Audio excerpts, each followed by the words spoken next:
The scream that burst forth from the palace was everywhere and everything. It came up through their souls and fell on their heads like a siege weapon's pile of slag, and erupted from the walls to entangle them all in great pythonic coils of pressure. It was a sound breathless and endless, because its maker had no lungs to cease, and no air to draw, and it was convulsed with pain and fury and hate great enough, so that it tore through anything human they had ever known, and came out the other side to become just more mindless noise.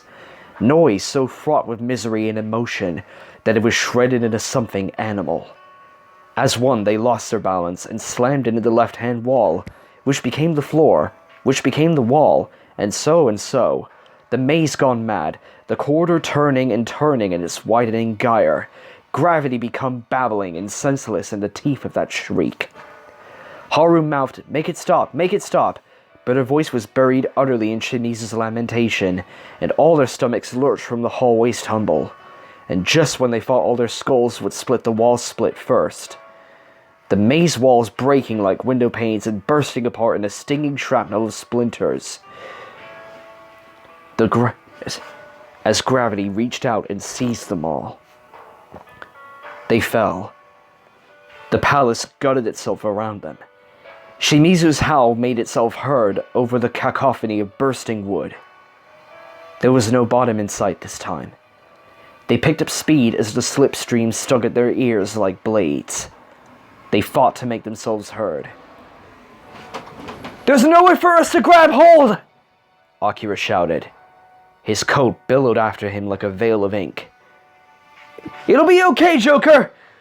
Ryuji called back. "Moto's got a trick for this!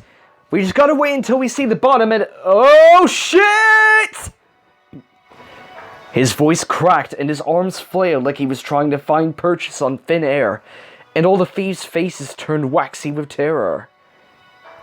Because now they saw the bottom, and it was no bottom at all.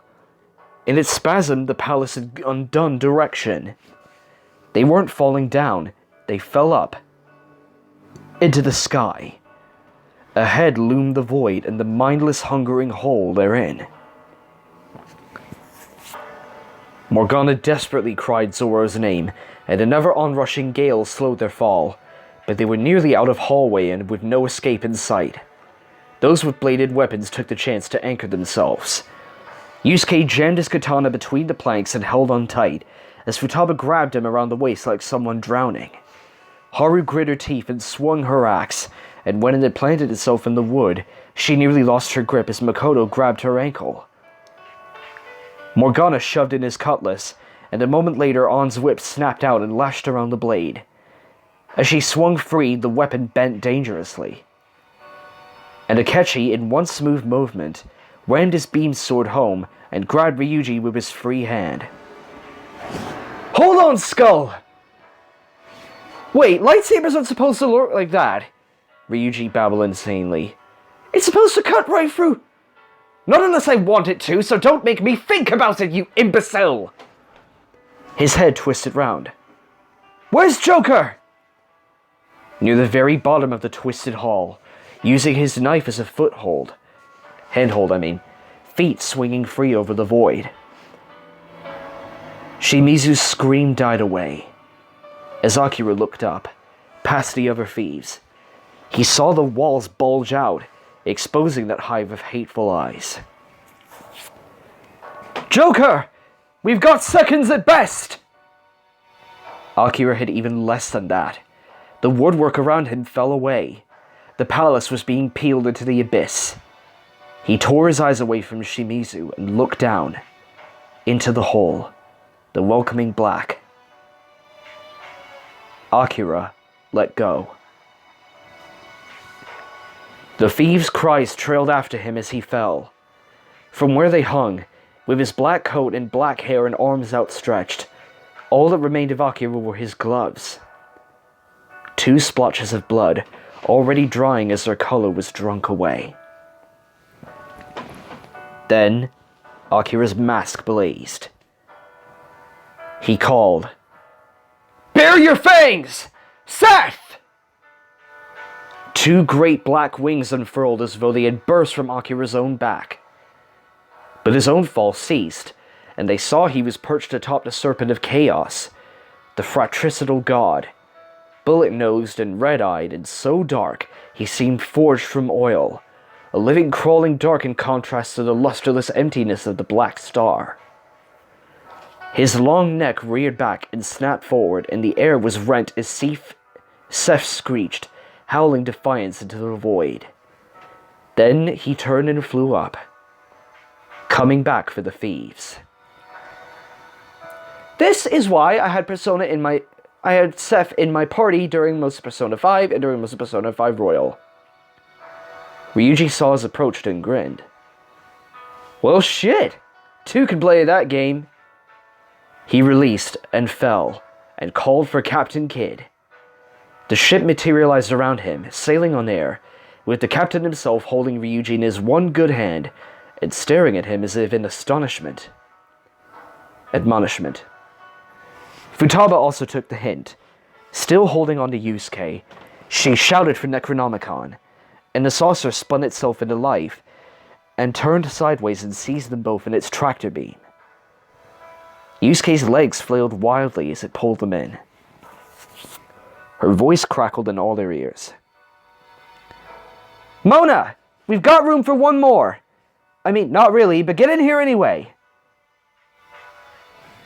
Yo, Panther! Queen! I've gotcha! Seth's wings buffeted them as Akira reached out.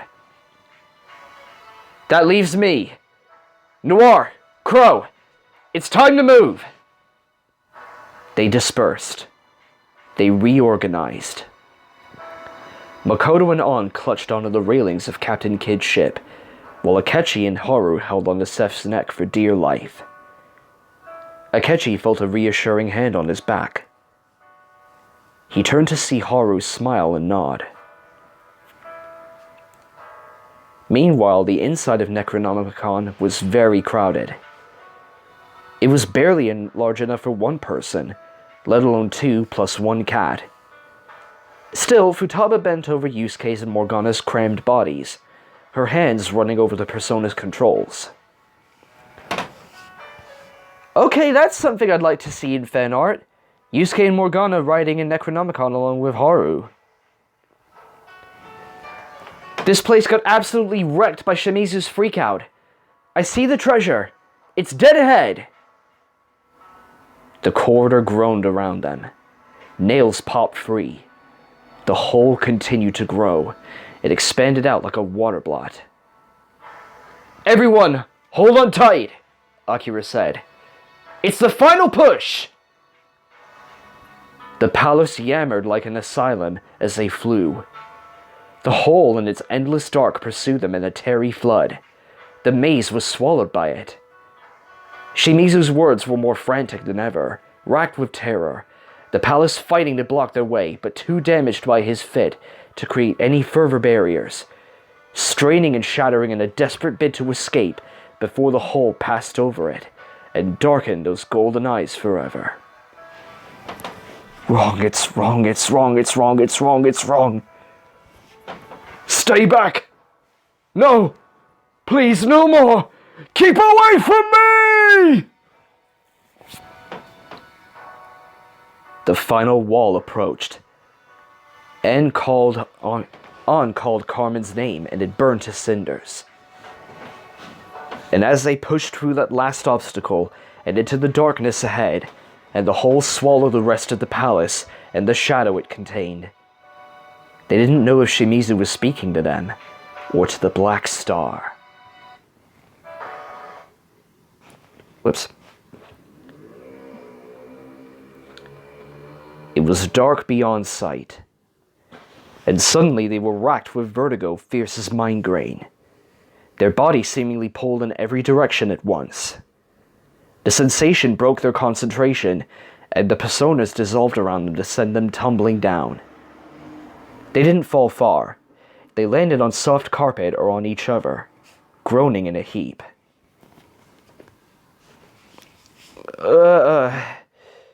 Is everyone alive? Akira asked. Regrettably, Akechi answered, voice muffled. Futaba detached herself from the mass of bodies and brought up her console. Its weak green light washed over them. They huddled around it like a campfire. Treasure's here, all right, but I can't get many details past that. Another room with no defined upper limit in terms of size. It seems like I keep running into places like that. She looked up into the cavernous dark. Also, considering our earlier orientation, we're below that palace right now. Below the Dead Sea, below the void, below the palace. We're right at the bottom of everything. Like the bottom of mementos. Holy heck. On turned. Joker, Mona, your eyes are better than ours. Can you see anything? Just need a second before the world stops spinning. Said Mona weakly, holding his head. Don't worry about it, Akira focused. I'll handle it. Time passed. In the light of Futaba's console, they saw Akira's face carefully wipe itself of any emotion. Joker, what do you see? Well, he strived for diplomacy. There's some good news. Now we know where the other shadows are. They became aware of a sound, a gentle clinking near and far and relentless like a swarm of cicadas. Through Akira's third eye, he saw a theater. Luxurious and grandiose beyond imagining. Ranks of plush red velvet seats and runners of red velvet curtains that extended out to the infinite. The carpet underfoot was red too, abattoir bright in his altered vision. The seats were of the same make in which he had been imprisoned, and the reason why was clear to see. Dispersed throughout these chairs, randomly, as if they had all been assigned reservations at some point long past, were chained people with monochrome skins and closed eyes and faces rendered into silent rictuses by their agony. In their tormented sleep, they jerked and struggled, and produced that endless soothing chime that flitted through the air. In so many words he described this to the thieves, and watched the dread settle upon their faces like shrouds. Then this room may truly be infinite, or close to it, Makoto said. There's probably a seat here for everyone on the planet. Tsukiko's here somewhere, Futaba said. No one knew how to answer that. Instead, Morgana pointed with one ghost white paw. The treasure is that way. I'm assuming it's on stage. But it's going to be quite a walk. Will Shimizu's shadow harass us anymore, do you think? Akechi looked up. No, the hole took him. So what? An asked. Is he dead? If he were, then presumably it would have affected the palace in some way. But who can say? Everything here stretches the established rules to the breaking point. I understand if you guys don't understand what's happening anymore. I guess. I'd like to know why it got so big so fast in the first place. If Shimizu was trying to use it as a weapon against us, then it seriously backfired. Yusuke spoke up. I don't believe that was his intent. Going by what he said, that hole is a manifestation of Shimizu's despair. It had already grown potent enough to infect the larger realm of the collective unconsciousness. Our thwarting of his trap, in addition to Crow's words, may have tipped him over the edge. It's clear that his mental state was balanced on a knife point. Yeah, you're right. He definitely wasn't much of a criminal genius. I mean, he kept trying to kill us, but everything he did just brought us closer and closer to the treasure. Lucky for us, huh? Akechi stared up at the dark. He remembered the pound of engines and the reek of steam, and his own head full of buzzing, unhinged madness that had almost, but not quite, covered up the refrain pulsing at the back of his mind. Oh God, please help me. I think he was confused, he said vaguely. Excuse me? Everyone? Haru, hesitant and small. I understand it's a bit morbid, but can we take a rest? I'm a little fatigued. Futaba glanced at her, then back at her console. This place isn't exactly a safe room, but I don't see any hostiles. Should be okay, assuming the chairs don't eat us or anything. Don't jinx it, Futaba! Akira experimentally tested one seat's cushion with the flat of his hand. The plush velvet upholstery didn't appear to conceal any horrors. Oh, thank God. Should be fine. Let's go down a few rows, though.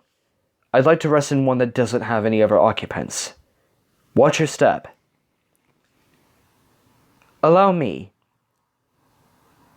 There was a click in the darkness, and then Akeshi's beam sword flared, its cold white glow illuminating the aisle. He guided them down the rows like some Hadean usher. I hope you enjoyed my attempt at imitating a lightsaber. I will never do that again. Ever, ever, ever, ever, ever, ever, ever. We are never, ever, ever, ever getting back together. A bit of levity in this chapter before things go emotional.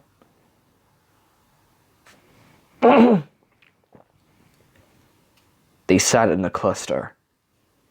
Akira flanked by Morgana and Akechi. The other thieves behind them like a jury. They raised their masks, save Akechi, who has always kept his broken helmet in place. What's the point of that helmet if it's broken? You don't really need it anymore. Can't you still summon your persona without it? Oh wait, I forgot that Robin Hood and Loki were completely useless in helping you to free Akira, so... meh. The rest of the audience quietly suffered around them. They caught their breath and felt no peace. The tension in the air was palpable.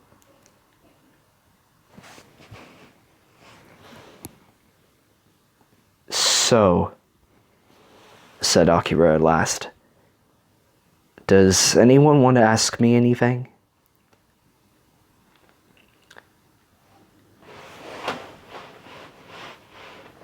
Guilty silence. The shuffling of shoes on carpet. You should tell them, Akira, said Akechi. No code names. No pretense. Does that mean Shimizu was telling the truth? Said Haru. You never believed in the Phantom Thieves? His answer was a while in coming. He said, No, I just believed in you. Akira's head hung low. He spoke in a furtive hush like someone talking during a performance. His fingers plucked restlessly at his gloves. He was right. Whenever everyone talked about sealing hearts to reform society, to change the world, I stayed quiet. Because I didn't want to lie. That's so. Ryuji sounded drained, lifeless. Guess I'm a real idiot then. All the time you were just rolling your eyes at us, huh? I didn't mean it that way. I fought Kamoshida because it would help you and An. I fought Madarame because it would help Yusuke. Kaneshiro, Medjed, Sai, even Mr. Okumura. Even though that went so wrong. I did it for you. Not me. Not society. Just you. He angled his head to Akechi. I even thought I could do something for Goro. For a little while. But we all know how that turned out. I was lost. I was falling. Then you reached out and caught me. You probably didn't think that much of it at the time, but I didn't know what to do with myself anymore. The world had gone hollow. Everything I thought about how my life would turn out felt like a lie. So early on, I made my choice. Whatever you wanted me to be, I'd be. Whenever you needed me there, I'd come running. Society never did anything for me. Society can try to take care of itself. But this little part of it around me, I'd protect with everything I had. I know it's selfish. That it's not fair to think of myself that way. I've gotten plenty of lectures on that already. But it's how I was back then. I can't change the way I used to be. There was a long silence as the others processed this. I lived with you all that time, Morgana said. I was practically glued to your hip. How did I never notice this? Better question, why didn't you just tell us? An asked. She rested a hand on the back of Akira's seat. Did you think we'd just break up on the spot if you just let all this out? I don't know. I wanted to be reliable. I was good at it. Just didn't think it was worth the risk. You are not just reliable, Haru said fiercely. You are more than our leader. You are a friend. You do comprehend what that means, yes? Yeah, Akira, they literally went to the persona version of hell, not once, but twice, to save your life. And you seriously believe that he wouldn't? Yeah, I know. I'm sorry. Akira ran his hands down his face, and then straightened in his seat. His voice fought to remain steady. It's just... I know it sounds pathetic, but I wasn't used to feeling important, needed. I know my parents are trying their best, and I've got them worried sick too. But I can't ever tell them about all of this. I'm doing all right. I'm doing the best I can. But the way I feel about all of you, what we did last year, it's irreplaceable. I don't ever want to lose it or spoil it. No matter what. His voice cracked. The thieves were mute with shock. None of them could recall him ever sounding like this before.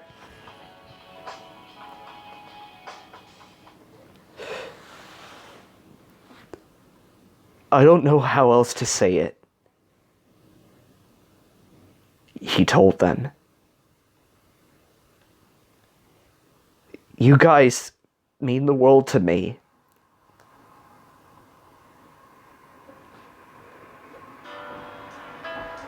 A sound from somewhere within, like a silver chime inside their heads, bonds being alloyed and snapped taut.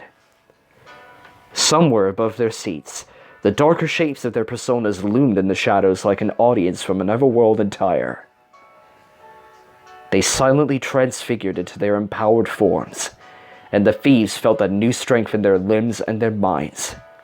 And no one commented, and no one cared, because there were more important things happening right now. Hey, Goro. They turned to Ryuji.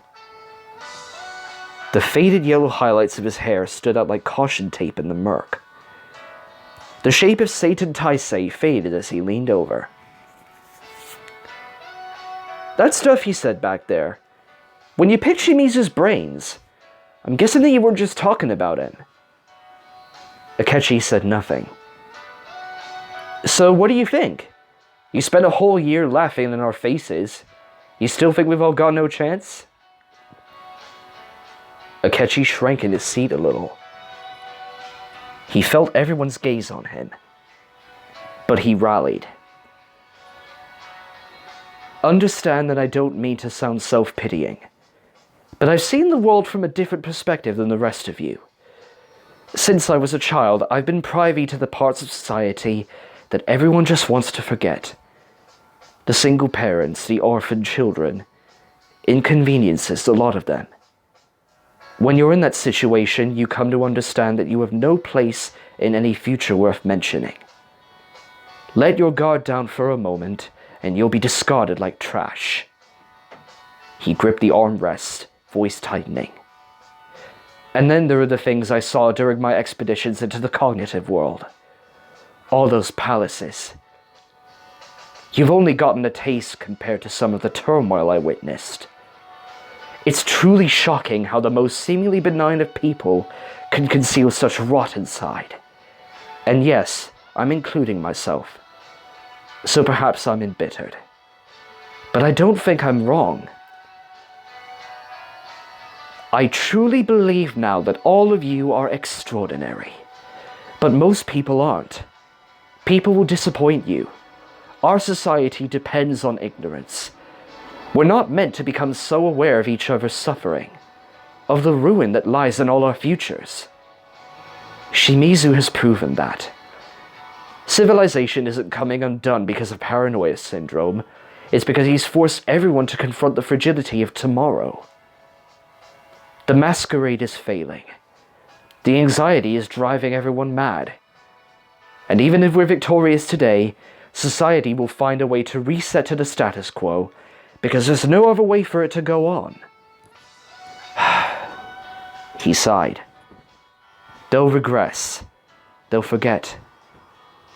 People will forget every lesson you teach them until nothing remains to be forgotten. There was a rustle of cloth and a creak of leather as Akechi stood up. When he spoke his next words, they were in that same flat whisper, but resonated like a summons to war. Even so, I will not let this world end.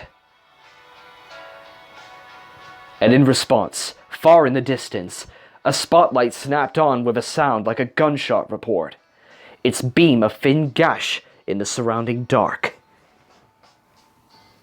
A figure stood on stage, barely a speck. It's him, said Morgana. And Iago, I can sense them.